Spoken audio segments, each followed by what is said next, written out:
So before I cover how this area works here in terms of editing and working with the layers and compositions and pre-compositions, it's important to cover some of the basics around this area here where we deal with previewing the composition. So zooming in and out, that will be with scrolling the mouse. Clicking middle mouse button here or even here would allow us to pan that canvas around. This menu here would allow us to change what we're seeing, the resolution of what we're seeing, whether it's like on full view or half view. And it's important to keep it to the minimum that we would that would meet what we need. So for instance, right now I don't really have so many things that I have to process, so I don't have to be super economic, but it doesn't have to be on full all the time, so it wouldn't exhaust the computer. I can just run it on half resolution. The other thing I want to mention is this one here, and later on you will you will experiment with masking your footage or making shapes. So right now these are just shapes, and just briefly of course, but if you select the footage first and then you select on that shape, that's gonna create a mask. And in some cases you don't really wish to see the frame of the mask, so that's the button for it. It's usually highlighted, and it's really important to know what it does, because you may have that question and sort of like accidentally take it off, so it's important to kind of know that. Next, we have here one view by default, but you can change it to multiple views, and that's depending on what kind of project the user is working on. It would, different projects would call for different kind of presets. Active camera.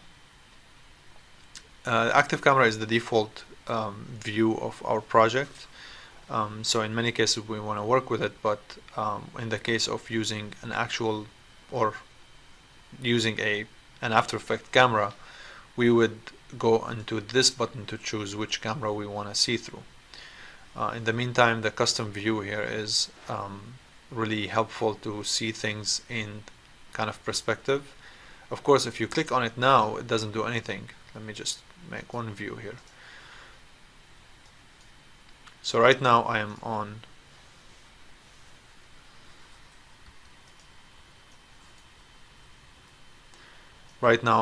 the custom view, okay, but it doesn't show things in 3D as I mentioned. We would have to have things activated into that 3D world. So now you can sort of like rotate around that video, you can play it.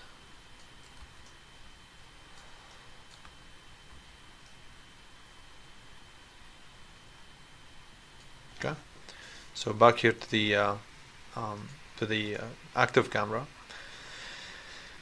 So these are the things that I think that are really important to kind of cover. Now next, let's go into the area where we work with layers and compositions. One button that I want to really caution you about is this. It's kind of an evil button. If you have this active, in many cases you would have sometimes you work on things, especially I think as far as I recall, like effects or like 3D text, where they just don't really do anything of what you're actually making, and you just think that it's just broken whatsoever. So just always keep an eye on this thing. Just make sure it's how you want it to be. If you really want to use it, it could be really useful because it would help you in seeing things in the most smooth way just for preview. But if you're trying to see exactly what you're doing, then you want to take that off. Another thing I want to touch on is this button here. So let's say you have, let me use Control D to duplicate multiple ones of these. Okay, let's say you have all of these layers, and you want to you just want to focus on working on only one of them, or this one, or maybe that one. And you want to kind of hide them temporarily in a way. You can select on the ones that you want to kind of temporarily hide by selecting, for instance, these. You can do it either like this way, like in a mass kind of selection way, where you just deactivate or activate the shy actually. And then you can see here, except for this one, if you zoom in on it, it's basically a face or like eyes and like nose, almost like someone is speaking. It looks like the Kilroy kind of icon. And then when you activate that shy guy, if you want to call it, the shy switch, it will just hide all of these ones temporarily again. So you can either like one by one, or you can just select on all of them, either activate or deactivate the shy. Another thing about like making the work kind of more organized or easier to see is that you can change the color of certain layers.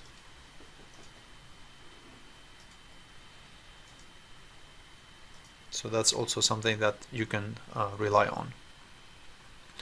Now let me take all of these and sort of erase them. And now let's talk about working our way between the timeline and the layers and some of the shortcuts.